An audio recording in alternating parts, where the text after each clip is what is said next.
Hello everyone, আজকে তোমাদের সাথে শেয়ার করব সকালের ব্রেকফাস্ট রেসিপি, যেটা খুব ঝটপট হয়ে যায় আর খেতেও দুর্দান্ত হয়।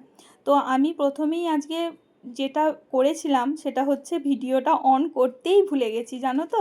ছেলেকে খুব তাড়াতাড়ি করে দিয়েছি, ওই জন্য প্রথমটা আমি দেখাতে পারছি না। আমি আগের দিন রাতে মুগ ডাল আর একটু গোবিন্দভোগ চাল ভিজিয়ে রেখেছিলাম, সেটা সকালে মিক্সিতে বেটে নিয়েছিলাম একটুখানি, ওর মধ্যে কাঁচা লঙ্কা আদা আর নুন দিয়ে, আর কিচ্ছু না।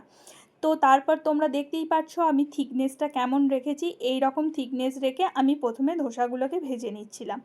তো আজকে ধোসাটা প্রথমে না একটু ছেড়ে ছেড়ে যাচ্ছিলো, তারপরে দেখলাম যে সুন্দর হচ্ছিলো, আর যখন ছেড়ে যাচ্ছিলো আমার খুব মন খারাপ করছিল।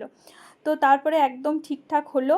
আর এর সাথে রেখেছিলাম হচ্ছে বাদামের চাটনি। বাদামের চাটনিটাও কিচ্ছু দিইনি, শুধু বাদাম দিয়েছি আর ওর মধ্যে একটু টমেটো দিয়েছি, নুন চিনি, ব্যাস ওটা করে নিয়েছি। আর একটুখানি ফোড়ন দিয়েছি, ছোকা দিয়েছি যেটা সর্ষে আর শুকনো লঙ্কা। খেতে দুর্দান্ত হয়েছিল, তোমরাও ট্রাই করো।